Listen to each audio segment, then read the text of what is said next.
Very bad for health. అది చాలా ప్రాణాంతకమని వాళ్ళంటే నచ్చరు. హలో గైస్, అసలు అమ్మాయిలు సిగరెట్ పాన్ గుట్కా గురించి ఏమనుకుంటున్నారో తెలుసుకున్నామా? పదండి మనం మాల్లో ఒకసారి అమ్మాయిలను అడిగితే తెలుసుకుందాం. టొబాకో మీద మీ ఫీలింగ్ ఏంటి ma'am? Tobacco is very bad for health. దానివల్ల క్యాన్సర్స్ ఎక్కువ వస్తాయి. అన్ని మీన్స్ డిఫరెంట్ కైండ్స్ ఆఫ్ క్యాన్సర్స్కి కారణం అదే. చాలా మంది ఇది సిగరెట్లు ఎక్కువ యూజ్ చేస్తున్నారు అని చిన్నపిల్లల దగ్గర నుంచి పెద్దవాళ్ళ వరకు. అది తాగడం వల్ల క్యాన్సర్ వస్తుంది.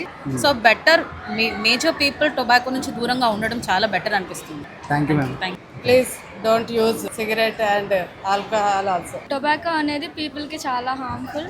నాకు టొబాకో తాగే వాళ్ళంటే నచ్చరు. మేడం, మీరు టొబాకో గురించి ఎలా ఫీల్ అవుతారు? మీ ఇంట్లో ఎవరైనా టొబాకో సిగరెట్స్ యూజ్ చేస్తే మీరు ఎలా ఫీల్ అవుతారు? ఒక్కసారి చెప్తారా? టొబాకో అనేది అసలు మంచిది కాదు. ఇంకా దానికి ఫీలింగ్స్ ఏమీ లేదు. అది ఇప్పుడు కూడా ఎవరు చేయమని చెప్తాం. స్పెషల్లీ మా ఇంట్లో అయితే ఎవరికి లేదు అలవాటు. So thank God.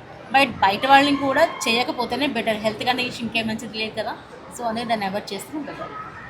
ఇంట్లో కూడా ఎవరు టొబాకో యూజ్ చేయరు. అది చాలా ప్రాణాంతకమని అందరికీ తెలుసు కాబట్టి యూజ్ చేయరు అనమాట. మా ఇంట్లో అందరినీ కూడా యూజ్ చేయొద్దని చెప్తున్నాము. Say no to tobacco. Tobacco తాగే వాళ్ళంటే మీకు ఇష్టమా? లేదు సార్, ఇష్టం లేదు. ఎందుకండి? I don't like the tobacco.